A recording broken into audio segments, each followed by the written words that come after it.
Apart from their presence as a major boss fight, we recall that in Bloodborne's Nightmare of Mensis, we find the Shadows of Yharnam gatekeeping access to Murgo's loft. We at first encounter a pair of them moving towards a nearby staircase.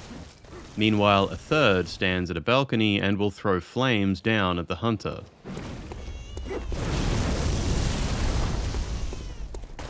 A little further in, along a side path, one of the shadows stands distracted, while a second waits to ambush the hunter if they attempt to take advantage of the situation. And finally, a group of 4 patrols the larger staircase leading down from Murgo's loft. As previously mentioned, earlier in Bloodborne's development, the Shadows of Yharnam were not actually used as a boss encounter. However, their appearance here in the lead up to Murgo's loft had already been implemented as the only location in which they would be found, though their design and layout were somewhat different at that time. In this earlier version, the first trio were grouped together while patrolling, and it was instead a cleric throwing fire at the hunter from up on high.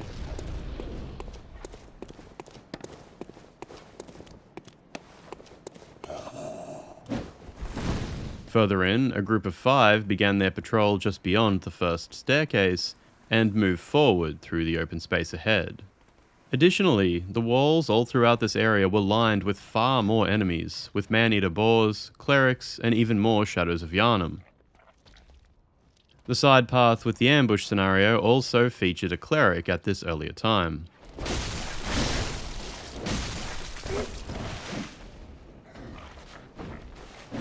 In fighting the Shadows of Yharnam, there were some interesting differences to be seen as well. From time to time, they would raise a hand in the air, summoning an aura of darkness which follows their movements for a short while.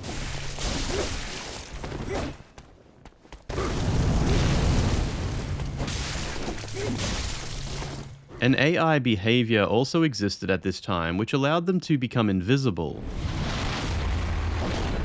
though they were never set up to actually use this ability during combat.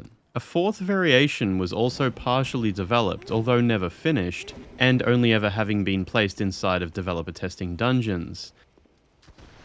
This one would have switched between 2 modes of combat, those being a sword fighting style and the ability to use a rifle at long range, the latter of which was never completed, missing textures, effects, and some amount of logic before being wholly abandoned.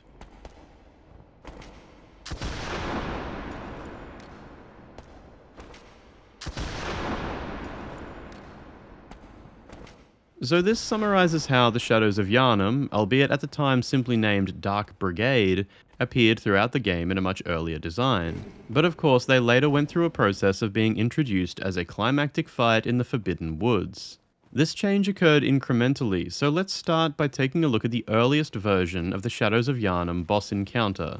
The arena itself still used the Snake Ball's much larger layout, but this time with no fog gate, nor any enemies appearing whatsoever at first. Passing through, we would have come to a large locked door at the far end of the arena.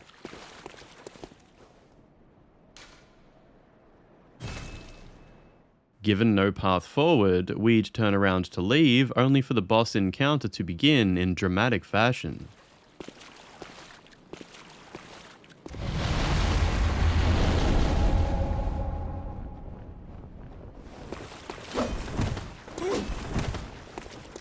Let's take a look at a few details of how this earlier version of the fight played out. Among the myriad differences in this encounter when compared to the retail version of Bloodborne, instead of fireballs, we see here that the orb-wielding enemy can inflict frenzy upon the hunter by launching a cloud of messengers in their direction.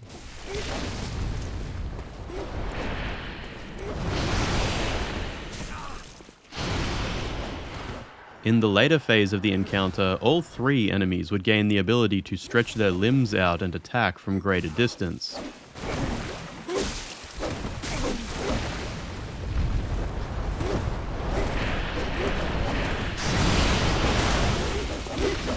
We also see that the animation for summoning underground snakes was somewhat different, with the Shadows of Yharnam reaching into the sky instead of placing their hands on the ground.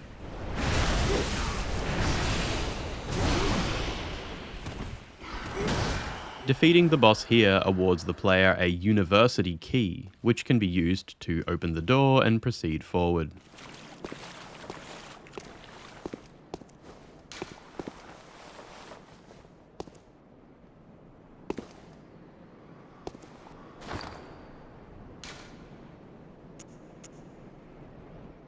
A short time later, the boss encounter made some progress in development to becoming much more in line with what we would find in the finished version.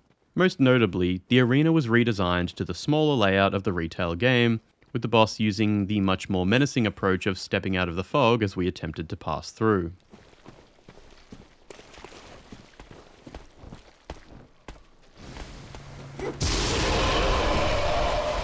The orb-wielding enemy no longer launched a cloud of frenzy messengers at the hunter, but instead used an executioner's glove attack, sending out 3 red screaming skulls. One interesting detail is that we see here From Software began to experiment with implementing English language translations for the Shadows of Yharnam at this time, at first calling them Secret Watcher. Shortly after this, the English version name was changed again, this time to Keeper of the Clandestine. And of course, in the end, finally becoming the Shadows of Yharnam as we know them today.